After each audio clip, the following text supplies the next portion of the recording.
I'm sitting in for Mr. Bridges this evening, so no, y'all's eyesight is not off, and he did not get younger and better looking all of a sudden, but I'm sitting in for him, so he'll have fun with that comment later.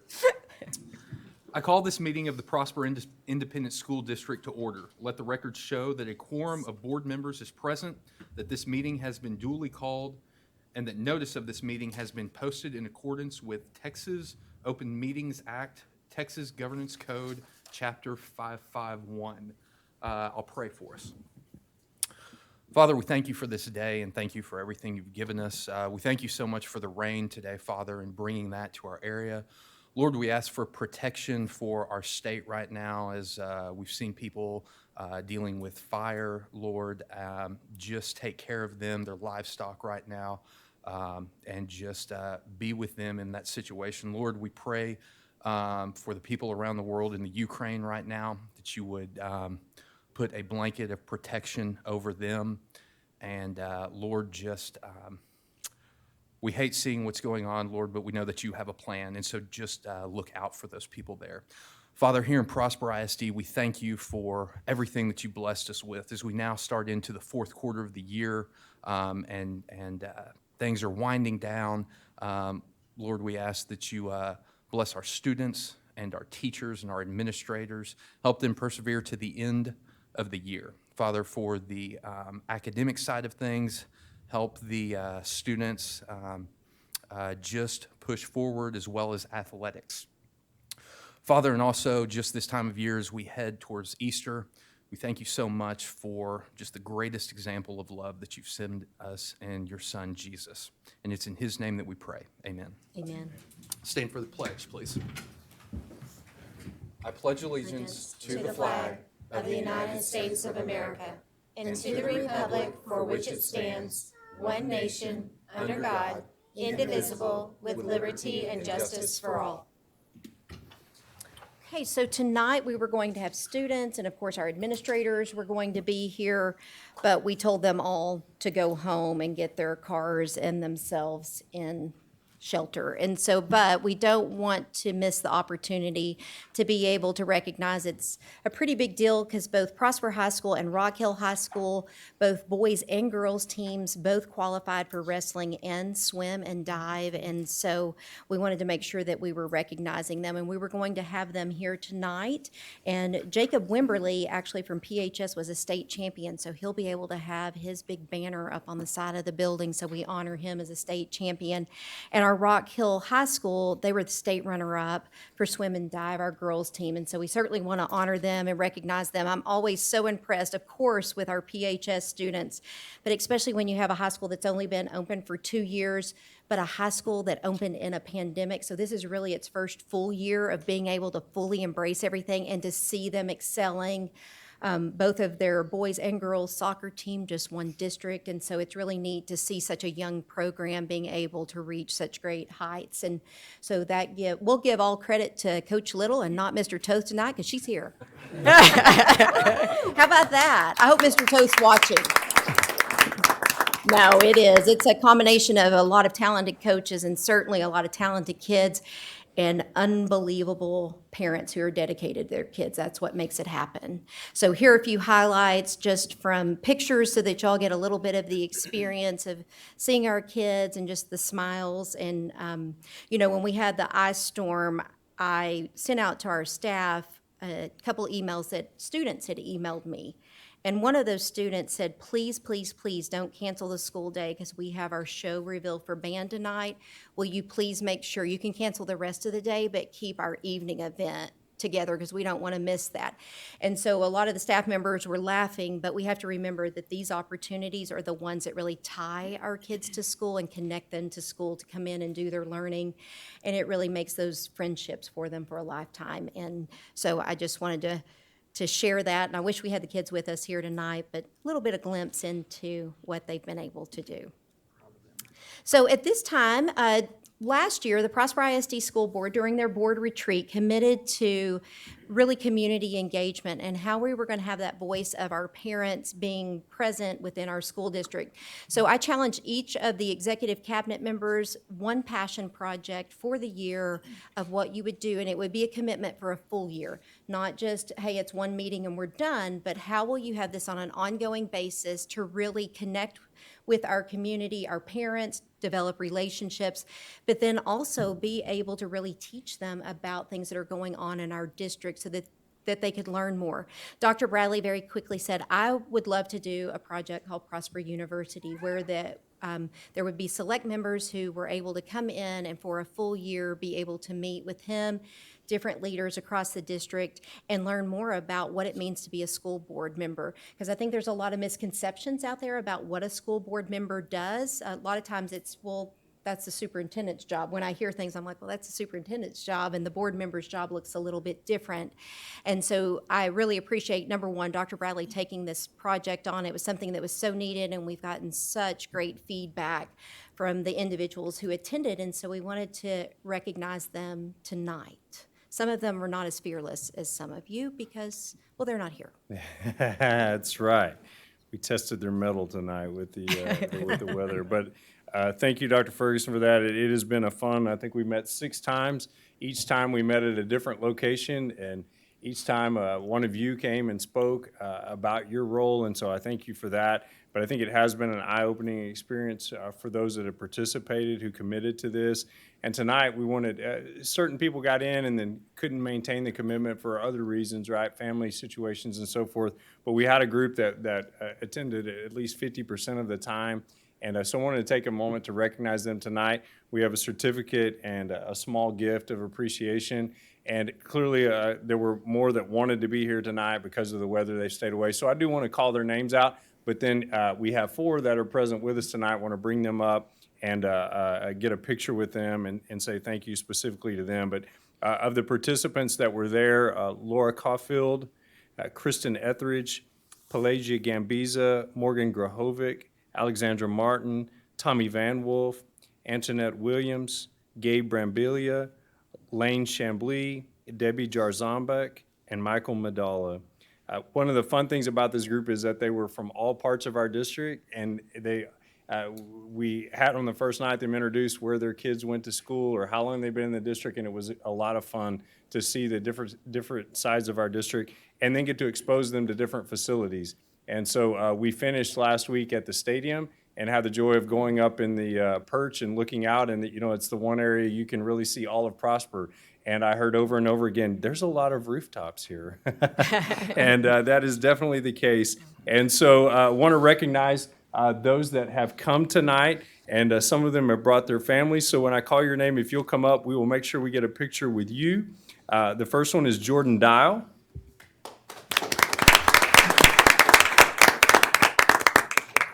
Right there, so we can get your picture. Second is Kristen Meyer.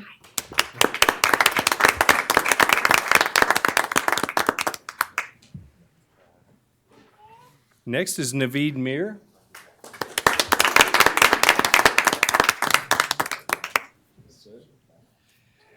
And the last one here tonight is Shakinya Woolard.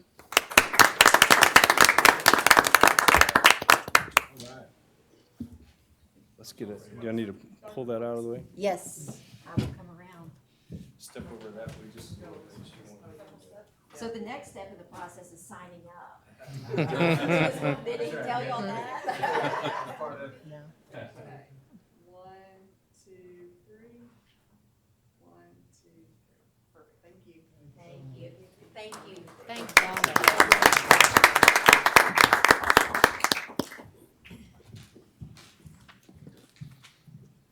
Certainly a huge commitment on y'all's part, so I certainly want to thank you because I know that it was time away from your families and really to give back to our district. I can't thank you enough, so thank you very much. So March enrollment, we are at 22,547 students. Hot off the presses, you can see our numbers across the district and where we are with our growth currently. At this rate, we'll be hovering in pretty close to 23,000 probably by the time we end the year, because a lot of people start moving at this time, even though we have people moving all the time, but especially as we get to the end of the school year, families want to move and get their kiddos here and get them engaged with friends and their schools. So we will continue to see that number climb, I'm sure. Construction update, so we are on target and on pace with Joyce Hall Elementary, which is located in Star Trail, and that will open in August of 2022. Mrs. Romero has been named as the principal, as you know, and so she is busy gearing up and getting ready to get a great staff hired and accepting transfers who want to come and be on that journey with her. And then our video.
And what is the most beautiful part of that video? Most of the building has a rooftop. That means we can get inside and keep moving ahead. So Walnut Grove High School, which is located out on First Street, is coming along great. It's vertical at this point in time. It is on schedule. Certainly 600,000 square feet of a building is a lot of building to build, but they're making good progress. So we'll go on a journey over to First Street.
Really appreciate Huckabee putting those together for us. It's always nice to be able to see visually what's happening in progress.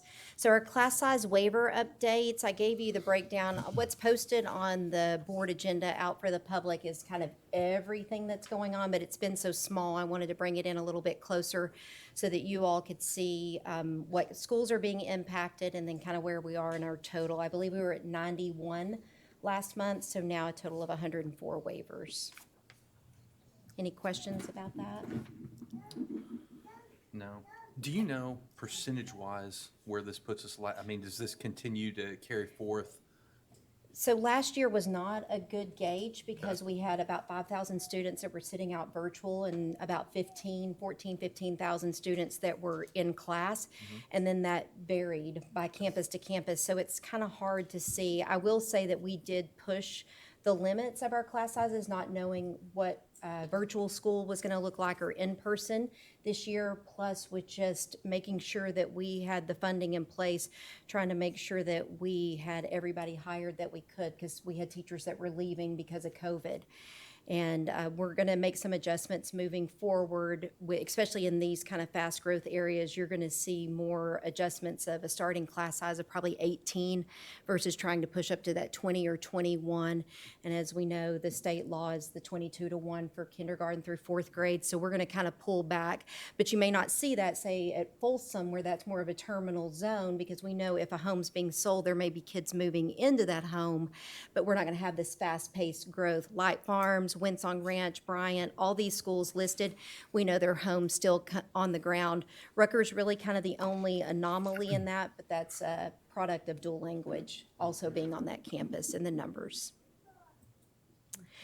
So I wanted us to revisit the 380 bypass resolution. So we approved this did the resolution back in July of 2021. And so I wanted us just to come back together to be able to have this conversation.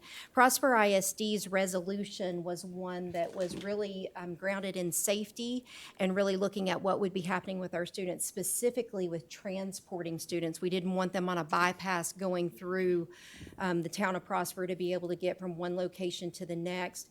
We also knew that there would be economic impacts, which then that would hurt our taxes.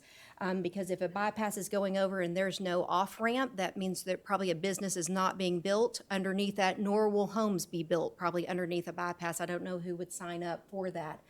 We also wanted to look at how would this impact any of our current land locations that we have purchased or any of our current schools, and then how would that impact?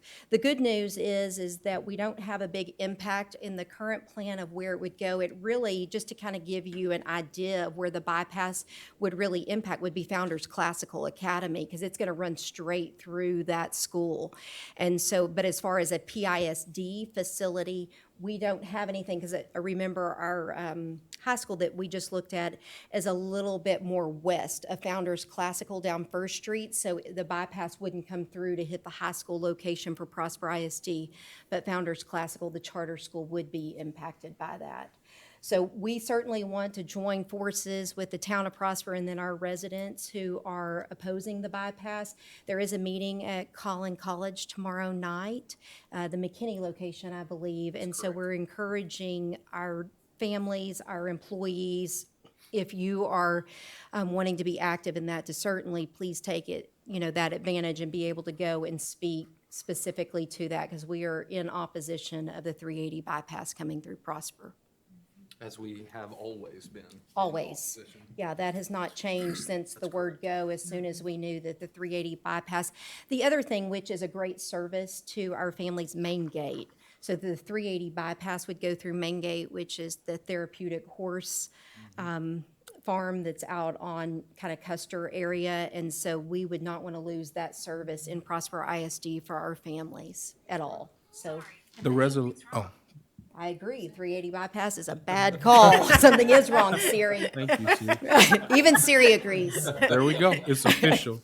The resolution that we did a couple of months ago, did we present that to TxDOT or what is that, or was that, I guess where did it land? Yes, TxDOT. Okay, Yeah. And then, of course, obviously having it out public. okay. I think conversations were also had and will be continuing tomorrow and over the next several weeks, if I'm not mistaken.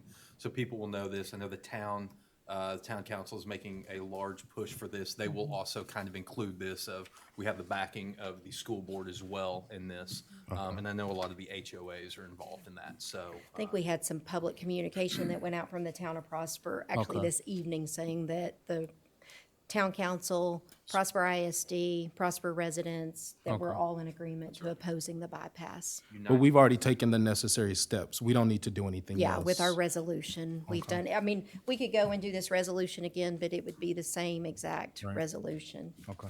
because we're not changing our stance on what we believe about the bypass. Cool. Good questions. Okay, any open forum, public comment? Nope. Okay, we'll move forward. So we have the minutes from the February 28th meeting and then the March 15th, which was a special meeting that we had. Any questions about those minutes?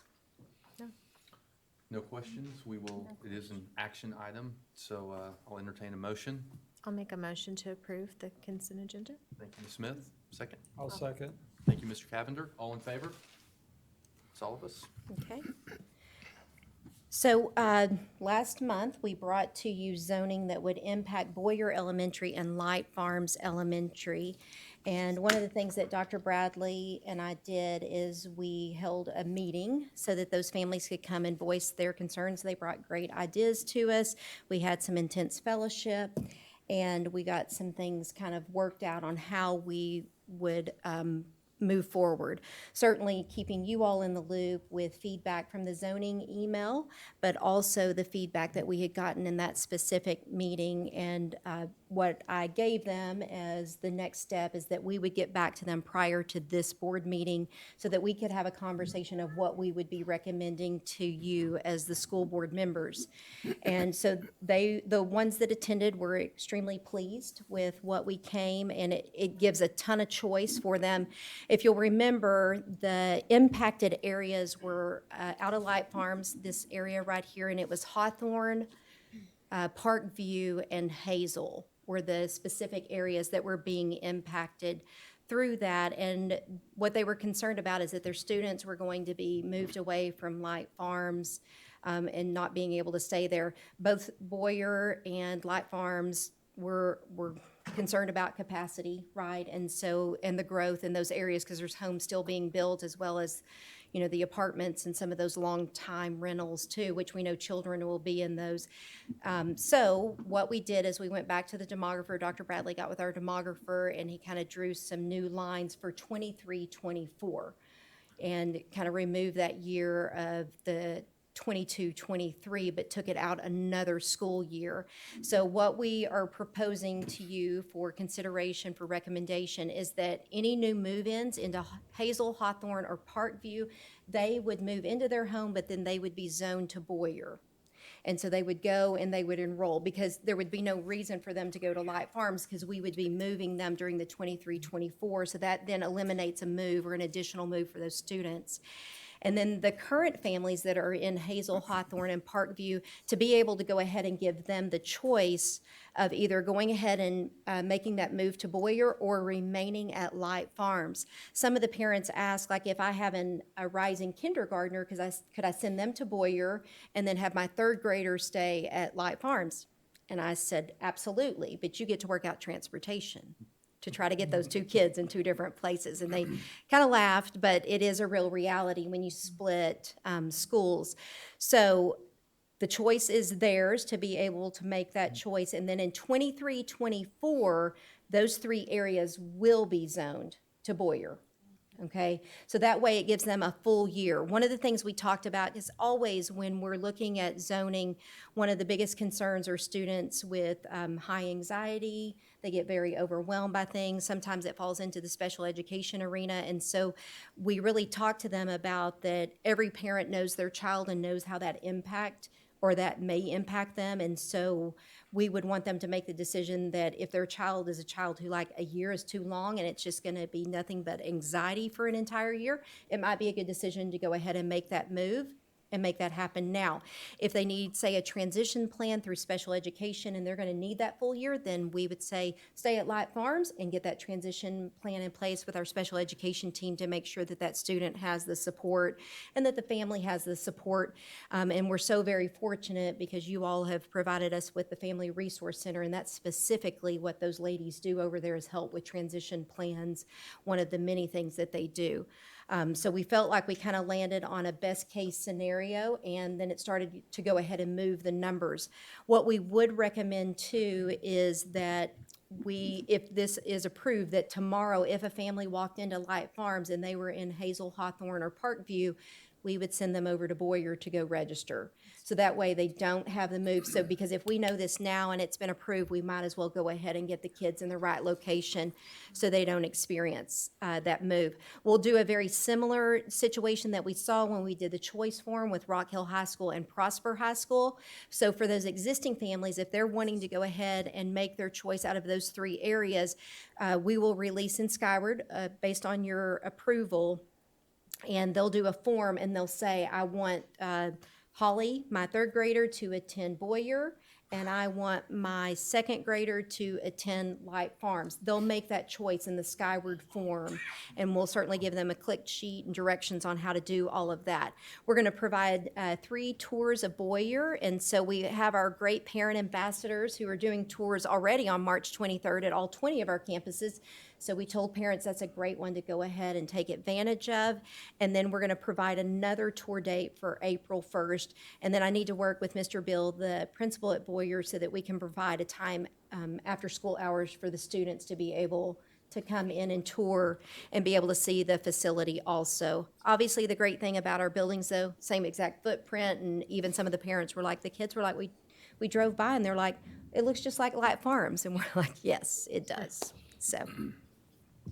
Any questions about zoning and kind of what we're recommending to you? You've had follow-up meetings with parents, and they seem to be happy with this plan? Yes, that was our follow-up, which was March 17th. So we gave them the opportunity, and really any parent, to come back in to be able, so that they could hear what we were going to recommend to all of you. And then it gave just a little more time if we needed to make adjustments for recommendations to you.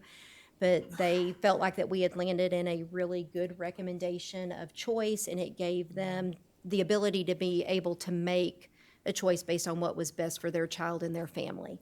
Is there any thought yet on what special programs might be housed there? Or is that So yet to be determined? Light Farms doesn't have any special programs because of already the overcapacity. Boyer does have a few centralized programs, but right now we haven't done anything with that. Yeah.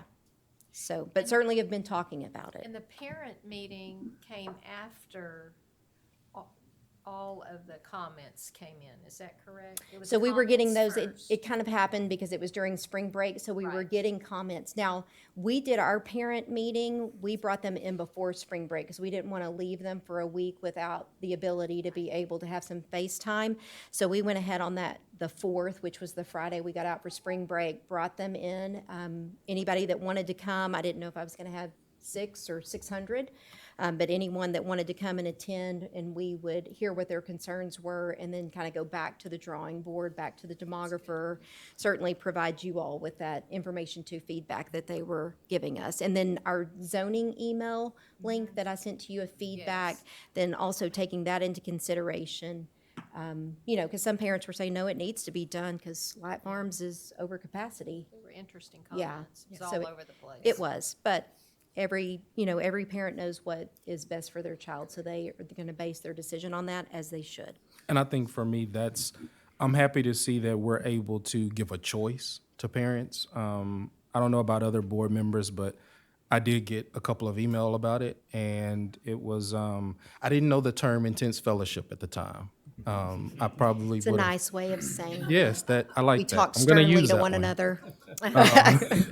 But the fact that now parents have the option on whether they're going to go to Boyer or Light Farms, I think that's good, because there's some parents that are totally okay with going to Boyer. Yes. And so Well, this they did is- say they'd heard good things about Mr. Bill, Right. and I said he is a very nice man and a great Right. principal, so you would be in good hands there. So this is good. So, and I guess, so it is on the agenda for tonight.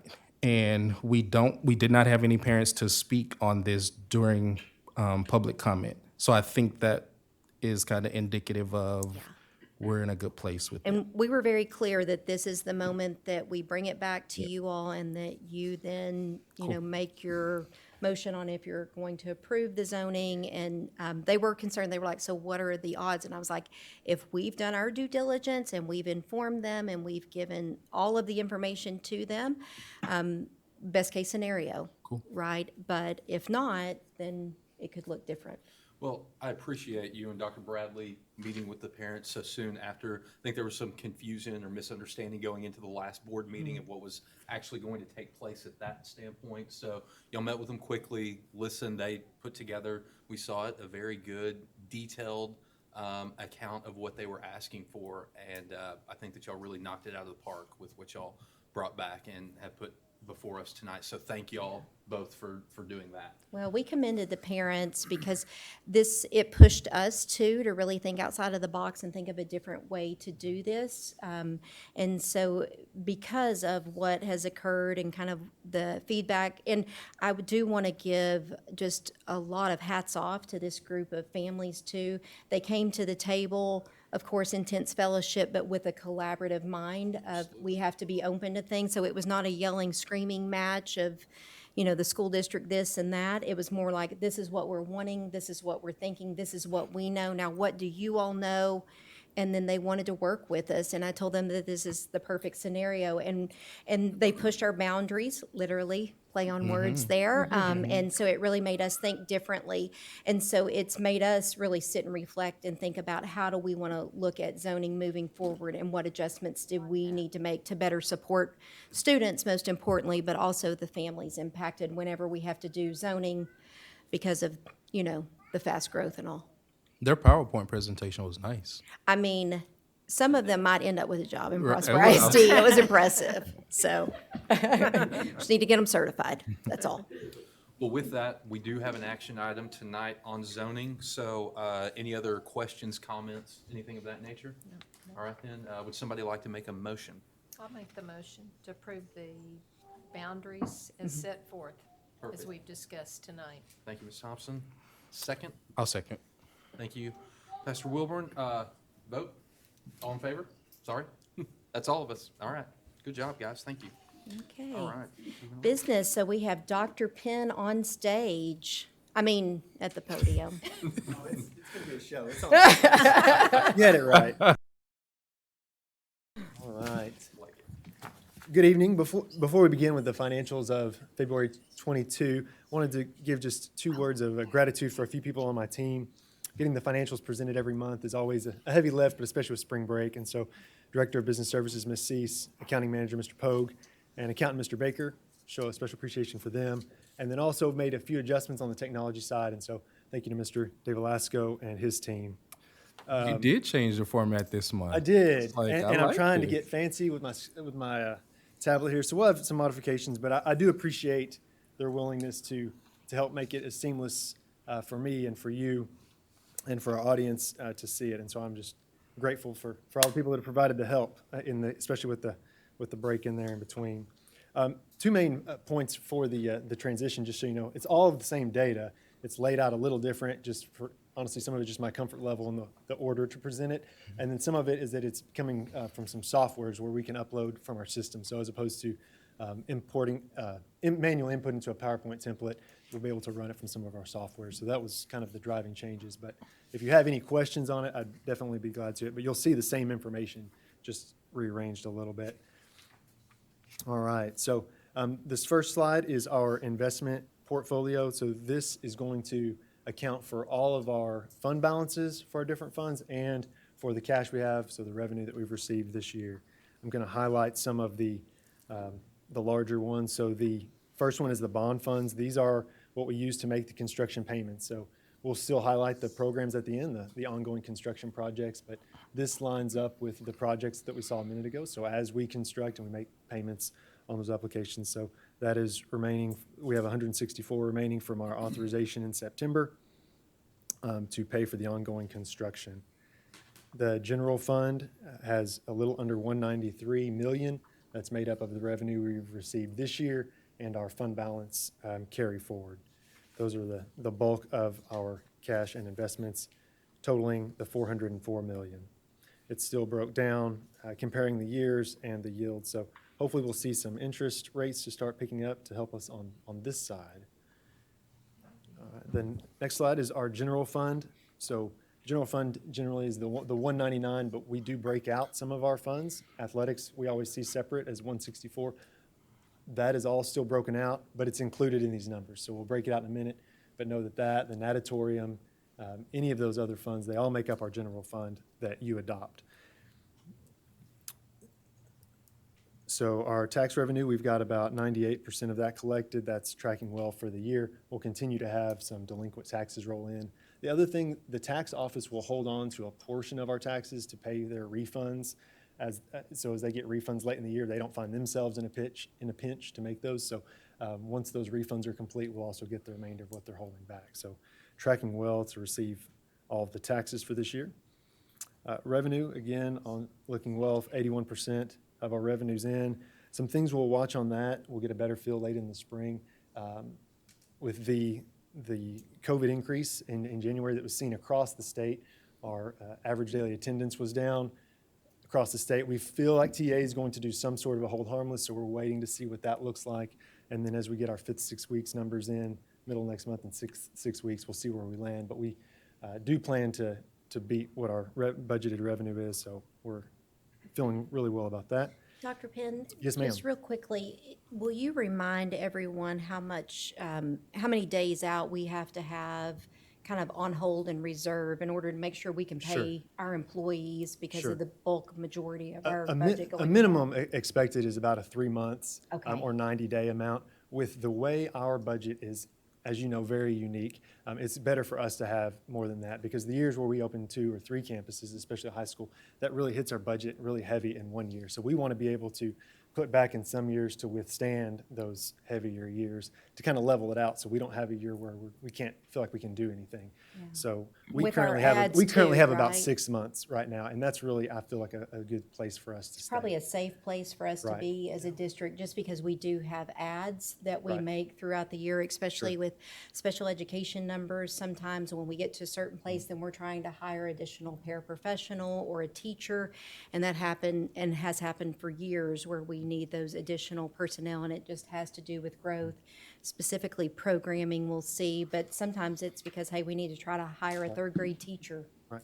We're already in conversations, as you know, making decisions for hiring for next year. And so we're basing that on the demographers' numbers, which Dr. Bradley will tell you, they always come in under, and we hope that always stays the case, but we have to be prepared that if they ever are higher than we anticipate, we want to be able to withstand any of that, and we want to avoid that and stay conservative. So that's really where we stay, and I think is a place that we need to stay for our growth to be able to withstand that. Thank you. And we've got the payroll cost highlighted at 51%. Remember, this is 6 months into our budgeted year, so that's tracking very well. Payroll is about 85% of our budget, so that's why I have that one highlighted there. And again, when I look at our total expenses at the end, as payroll goes, generally the rest of our budget is going to go as well. So 111 of our adopted 221 million for the year. And again, the graphs there, so all the same data that you're used to seeing. And again, any questions, I'll entertain as we go. This is the athletic fund. So, and just to point out what this represents, so this is going to capture all of the money that comes in for gate revenue and any of the money that comes in for those programs, and then what we pay in terms of the EMS, gate workers, and officials. No matter how the officials do, we still pay them. We've decided that that's good practice. Our revenue, thank you. That's free. You don't have to pay extra for that. Yeah. So You did bring your A game I did. tonight. I'm on stage, right? Good. There we go. There we go. So revenue to date, we'll notice an increase, and I'm sure this is everywhere. Remember, as we compare numbers both in athletics and food service, what last year looked like. You know, people were not able to attend the events. We weren't having as many kids in ordering food. So you'll see that trend on everything else we look at and when compared to last year. So the revenue, 660,000 to date, well outperforming the budgeted number. So I'll get my clicks going here in a second.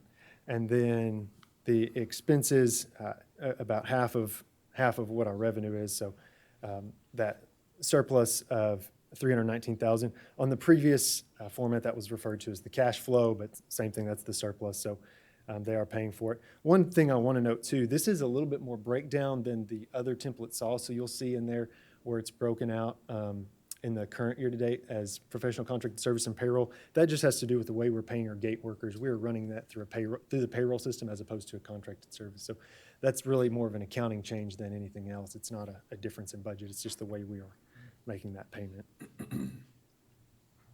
Food service, 64% of that budgeted revenue in to date. That's doing well for this time of year. Expenses tracking the same, about 66%. And we'll notice that that is the cash flow or the surplus of 64,000. Remember, food service has to stay under 3 months fund balance. So it's kind of the opposite of having that savings fund. We cannot, because we don't want to charge really any more than it costs to operate that program. We want to be able to pay the people, buy the food, and maintain the equipment, and that's it. We're not trying to, but you do want it to be self-sustaining, because if it's short, then we have to prop it up from our general fund. So it's a tight program to run, and our team is doing a great job. I want to point out, too, the difference from last year. It's not that we're performing different. Last year's financials did not have that invoice at that time in. We're kind of making some accounting adjustments to kind of factor that in to level it out, but it's not that there's a difference in performance on the year. It's just when that invoice hit last year. And then the debt service fund. So these are what we use to pay our bond payments. We pay them in February and August. So we'll see, again, same thing on the taxes, of 98% of those in, still a little bit being withheld from the tax office. We'll get those after the refunds are processed, so we should get all of that revenue in. And then the expenditures include the February bond payments. We talked about that last month, that we hadn't spent any and that it would be coming in February, and here it is. And then this will really remain the same until August. Our final payment will be in August, which is the last month of our fiscal year. So that'll sit just about like that until the end of the year. And that remainder will make those payments. And then the last two are the construction to date. So this, again, these payments, when we receive the payment application, it matches what you see with the updates. You missed the best part. No, sorry. Sorry. Once I start, I can't reel it in. Waited until I was awake. Yes, yeah. Well, I was going to say that it was long, and it's because you told me I was short last time, so it's going to be your fault if they said I was too long-winded. The construction update, so this would match all of those projects that they discussed in the update being done. We'll receive those payment requests to go with those. So, so that's got about 33% remaining on Hall Elementary, and we've seen the great progress on that building. And then Walnut Grove, the remainder of that, about 72%, and we're watching the progress on that, and you're seeing the updates each month with what those payments each month are associated with. So with that. Dr. Penn, I'm sorry, I should have go for it. asked when you were on that Sure. slide. Go for it. Can you go back a couple to No, to absolutely. the athletic fund? Yes, sir. I apologize. No, not at all, not at all. I Ask wanted when a we're on chance that to one. show how fancy this was. You're doing a great job. I'm just This is I'm impressed. Can you just talk a little bit about, and this is for my own benefit, can you talk Sure. a little bit about what happens if we end the year in surplus on the athletic fund? So this one really all rolls into our big general fund. Okay. We break it out for some tracking purposes. Yep. Natatorium's got its own fund. We have really with the ESSER funds, we try to track that separately so that when the ESSER funds run out, we don't have some big funding cliff. Sure. We want to try to make sure we keep that. But they all really total the adopted budget. So it would be a part of that fund balance when it rolls in at the end of the Makes year. perfect sense. Yep. It's Thank you. all one. We just break it out really more for tracking and Absolutely. display for some Okay. additional detail. I appreciate that. You're Thank welcome. you. Any other questions? All right. Thank you. Good Thank you job. very Okay. There's an action item on that. Yes. So we have to approve that. Take a motion. I'll make a motion. Thank you, Ms. Smith. I'll second. Thank you, Pastor Wilburn. All in favor? All right. And we need to go back to FL Local. We skipped that, missed that. It was under the education part. And it's really just to make some adjustments because we're about to tee up for all of our enrollment. And right now with just FERPA, we want to make sure that we kind of tighten up that process of the information that we're collecting from families and then what can be released out to the public. So we have to do that through FL Local, which is board policy, and you all receive the adjustment on the language. And it's just more for protection for our kids, so that amount of information, because if people ask for it, parent has given permission, then, right, it's there. And we really are just wanting to be able to use it for those accolades for the different sports and fine arts and all the things that they're in, if parents are okay with that being their yearbook, all of those things. Perfect. Ms. Thompson, just so you know, this is posted online. I went out there to look. So parents or the community was able to see this document. It is. Perfect. Any other questions, comments? All right. Take a motion. I'll make a motion. Thank you, Mr. Cavender. Second. Ms. Thompson, thank you. All in favor? It's all of us. Sorry about that, Skip. No, I should have been on that too. You threw me off coming back in. Okay, and now, consideration and possible approval of landscaping and grounds maintenance. Our person in charge of grounds just made his move to the podium. We actually don't have to take action on that, Dr. Ferguson. Okay, We're do you want to good go on to that. elementary 16? We're gonna go to elementary 16, but before we do, I am gonna call an audible because I had 2 more Prosper University members show up. Okay. Due to the weather, I know it was a bad night, so I want to recognize 2 more people that came in first. Ms. Laura Caulfield, if you'll come up. All right, I got a.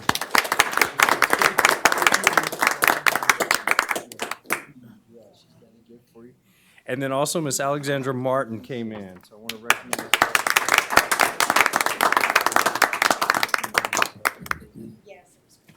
All right, thank you, ladies. Thanks for being here. Okay, elementary 16.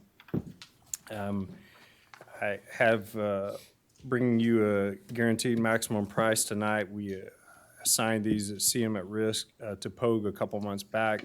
We spent a lot of time going over these budget numbers, and as you know, we've mentioned before, it's a crazy market. And we, in the bond model, plan for basically 6% annual inflation. That's a pretty standard metric that we've used for a long time. Used it in the 2008 bond, and it worked out really well. And we've used it again in this bond, and the last 10 months have been interesting. So this elementary number 16, is the same floor plan as 14 previous elementaries, designed by Huckabee and Associates, constructed by POG. And same players in tow here. You just saw the financial reports from Dr. Penn. The GMP for elementary 15 was $25,195,000 and some change. And I'm standing before you tonight asking for $32,188,453. This Well, is could an you do increase 25? of 27%. Yes. Mr. 20. Wilborn would like it for 25. Yes, I would too. I would as well. We all would. This is a 27% increase, which is frankly unprecedented. I have with us tonight JD and Roby from Pogue. I also have Joe Tremblay and Josh Brown from Huckabee here tonight. I will be happy for them to answer all of your questions concerning this. It is very concerning. It is very frustrating to go from $263 a square foot to $334 a square foot. I did ask for Pogue, that Roby could maybe expound, and Josh too, what we're seeing across the market. This is still, to my knowledge right now, the second cheapest elementary per square foot in the Metroplex. So Mesquite ISD recently bid one that Pogue was awarded that is about $3 or $4 cheaper per square foot than this. It's a much larger elementary. It's 110,000 square feet instead of about 96,000 square feet. So there's probably some savings there. Northwest ISD is adopting some elementaries last month and this month that are in the neighborhood of $380 and $390 a square foot, which is, we didn't even get there with Rock Hill or Walnut Grove. So it's all across the industry. We bid elementary 15 in May of last year. So this is not even 12 months, this is 10 months. We moved this up to bid it to try to beat some of the escalation costs, but also to give chance of Pogue to go ahead and secure some steel, some materials, because we're battling several factors right now. One is extreme escalation. The other one is, can you actually even get the materials? So the lead times for large steel orders, bar and joist, all these things are extremely lengthy. And so there's been a lot of hard work go in by all of the team to get this down to only $32,188,000. But it's nonetheless very frustrating for all involved, including Pogue. And so I stand before you tonight asking for that. We'll talk about the Early Childhood Center here in a minute, what we're trying to do there. But if you have any questions concerning that price or things, I'll be happy to try to answer them or have one of the guys speak to it. And this is in Liliana, Yes, sir. right? Yes, sir. And I guess it's one of those things, I'm assuming, Dr. Ferguson, because of what's happening at Johnson and the class waiver sizes and all that, like we have to do it. Yes, sir. There's no, And that's what you're seeing trending kind of across this area. Some school districts have the luxury of kind of putting a pause in some projects. Prosper ISD does not have that luxury because of our rapid growth, and Johnson Elementary specifically, and I'm glad that you brought that up. Liliana will impact that and be able to provide some relief with the building of that facility, and so we really need to go after it because we're going to have over 1,000 kids at Johnson next year. So we certainly, our administrators are ready to take that on. But they're glad to know it's just a year, right, of being able to run that size of an elementary. We're also, as you might imagine, if you don't build, we are forced to secure portables. And just to give you an idea on that, we several years ago when we first started purchasing portables, we could get a 2-classroom portable brand new for around $45,000.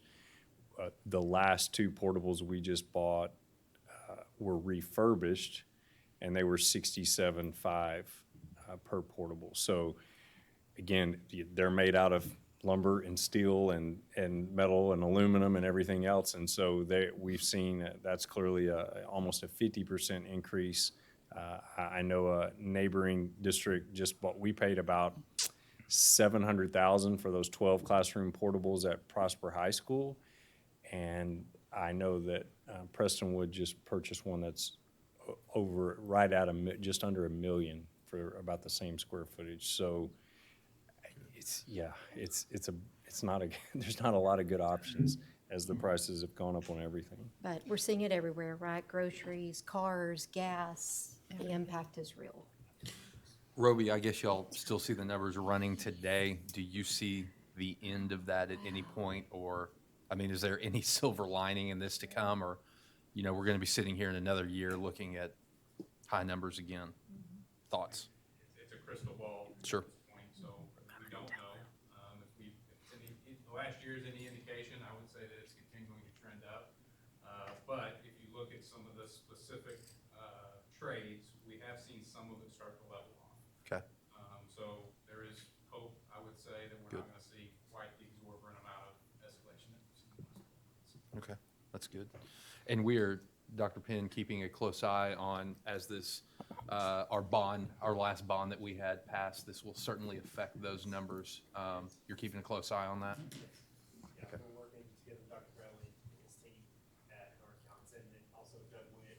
And there's so many things that we get off track, but yes, on this project. Okay. It means the next bond probably has to come quicker in some sense. Yeah. That's one thing we've been talking about is that it will probably come sooner, because not only are we looking at the impact of our school buildings, but land, right? And we have purchased multiple sites, which I'm very thankful for that we have those already purchased, thankful to you.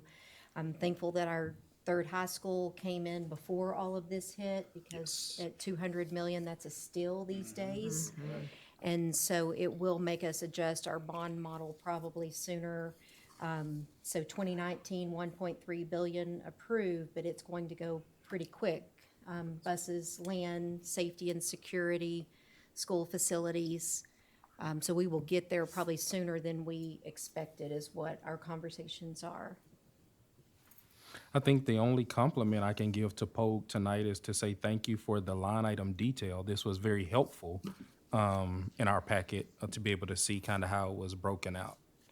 But I think that's the only compliment I have for Pogue. Thank you, Mr. Will Warren. Just keep them on their toes. Good job. I agree. Well, with that in mind, any other questions, comments, obvious concerns, but short of that, I think we need a motion to push this through at 32,188, 453. I'll make a motion. I don't really get to do that. There you go. Thank you, Mr. Bridges. Second? I'll second. Drew got it. Wilburn. Beat you to it. All in favor? That's all of us. Thank you. So we have another one. Yeah, let's, So the Early Childhood Center, we need to go ahead and start moving on being able to purchase the steel and roofing material. Just as a reminder, we'll break ground in June on the Early Childhood Center, and Huckabee is finalizing details on design. Very pleased with the design, extremely pleased with what they've put together to accommodate and inspire our youngest learners. But we need to go ahead and start getting those materials in Prosper ISD, I should say, so that we're ready to go and that building comes in on time for an open in August of '23. Okay. And I think to drive that point home again, it's not so much of securing the price, it is the materials that we are running into. Are you guys, y'all feel good about everything? That this allows y'all the time to do things? Perfect. For this tonight, these are the main two problem childs that we have from a material procurement standpoint. Okay. This will allow us to be able to finish this up. if you compare the two, just so you know, the square footage on these two buildings is fairly similar. The metals number, the steel number that you'll see on the Early Childhood Center is substantially larger than what's on the elementary. That is due to the design of the building. There is more metal involved in this, but so just wanted you to know that, because if you just look at them side by side and say, well, you know, that's substantially more money. It has to do with the design. The square footage is about the same. This is a different building, right? This is a completely new design. There's a decent amount of exterior wall. So you've got a little more metal, a little more roofing, a little more covered walkway. So that's why the metals number is a little higher, but to Roby's point, it should get us off on a good start. Okay. All right, any other questions, comments? Nope. All right then, I will take a motion to approve the, hold on, I will There you go. read it off. Thank you. 4,567,684. We're still in roofing. I'll make a motion to approve. Thank you, Mr. Cavender. I'll second.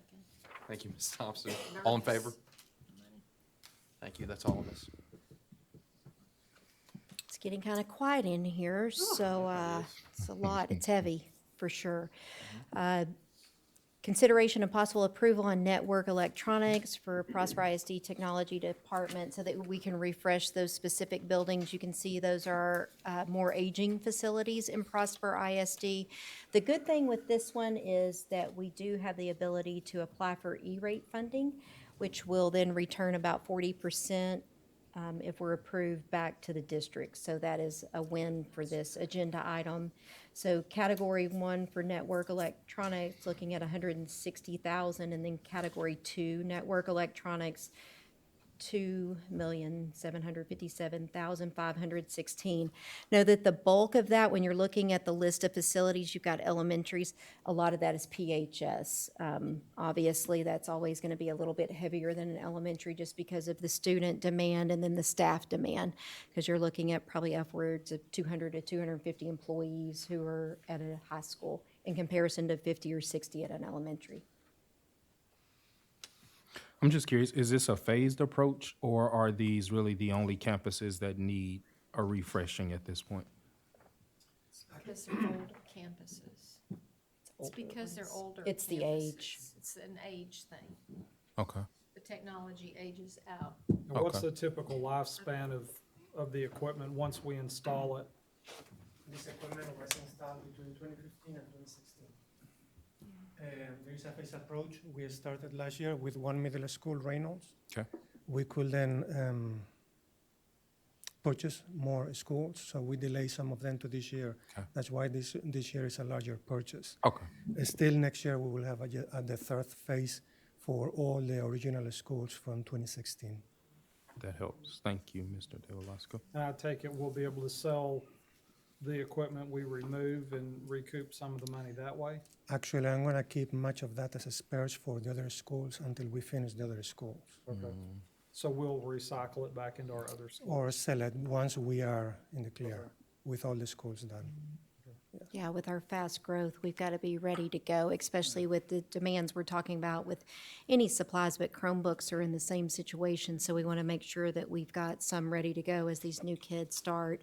So we certainly don't want to delay the delivery of that Chromebook to The them. delivery right now is luckily 9 months. Oh, my gosh. It was a year until very recent. So equipment that I bought a year ago is finally showing up.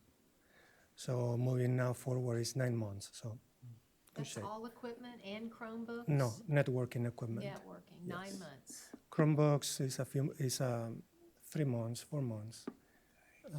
Meeting with departments, we have already told them that if you come in July asking for a pencil sharpener, good luck with that. So Your own. that's where we are. So we are really planning ahead Did we apply for the E-rate funding on phase one? on all of them. Okay, Yeah. Every time we Great. request computer electronics, great, network electronics, right, we apply for E-rate. perfect. Yes. And the funding usually takes a year to come back to us. Okay. Yes. I'm sure you've already answered this, but on here it says to begin a refresh. What is entailed in a refresh? What does that mean exactly? We go to all the network closets, remove all the network electronics, put a new one, and then we go into every single office, classroom, and where there is a Okay. wireless access point is to come down and the new one up. Once everything is up and running, all the network configurations to route the traffic to the right places, security, everything. So it's a process. So is this to allow us more bandwidth in the classrooms, or, I mean, I would think if we're replacing equipment that was installed 6, 7 years ago, that it would still be relatively fast. I mean, they had gigabit back then. Are we upgrading to 10 gig or something? Why aren't we having to upgrade so quick? So there are different terms involved into that question, and it also depends on the client. If I bring you a Chromebook or a laptop that is not capable of maximizing the ability of that access point, then I'm not doing the right handshake, right? So the Chromebooks that we purchase go hand in hand with the wireless infrastructure. The capacity, if you think of an umbrella, is the capacity to hold so many people under without getting wet and how big that umbrella is, right?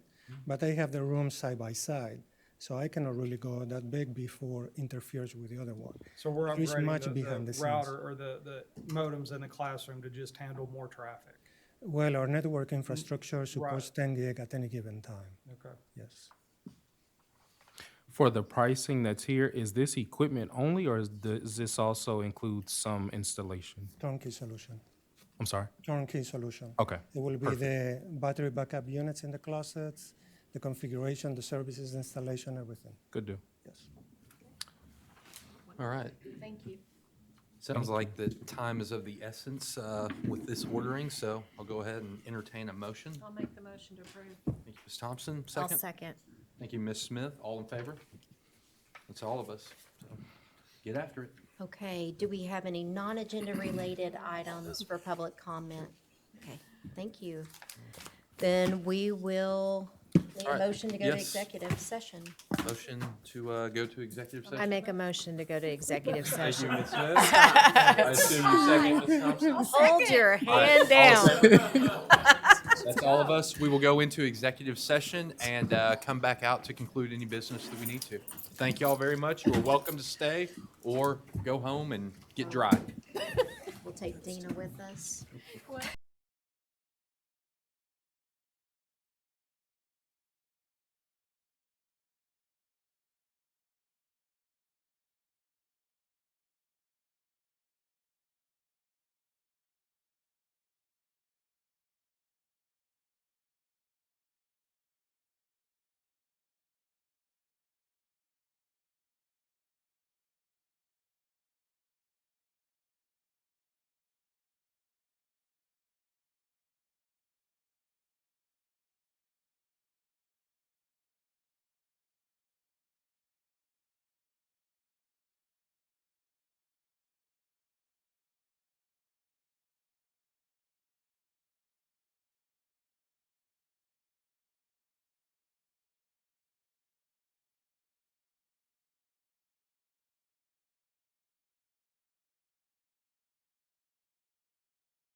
We've got a couple things left to cover here.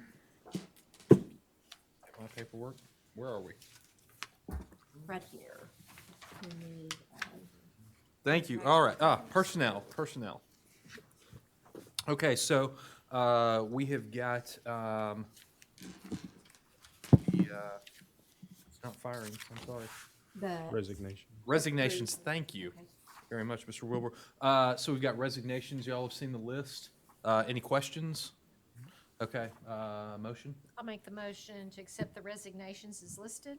Thank you, Ms. Thompson. A second. I'll second. Thank you, Mr. Cavender. All in favor? All right. And then the new hires. Y'all have seen the list on that as well. Any questions there? Nope. All right. Need a motion? I'll make a motion on the new hires. Thank you. Ms. Second. Smith? Ms. Thompson for the second. All in favor? That's all of us. And then we have got, let's see here. Last one, Resolution. yes. Yeah. I do. I move that the board approve the resolution regarding the condemnation of the property located in North Frisco as presented by administration. Thank you, Ms. Smith. I need a second on I'll that. second. Thank you, Mr. Wilburn. All in favor? And that is all of us as well. Okay, All right. motion to adjourn. Motion to adjourn? I'll make the motion. Thank I'll you. second. All right, all in favor? Thank you very much, and good evening. We are out at 9:34. Good night. Okay. 9:34.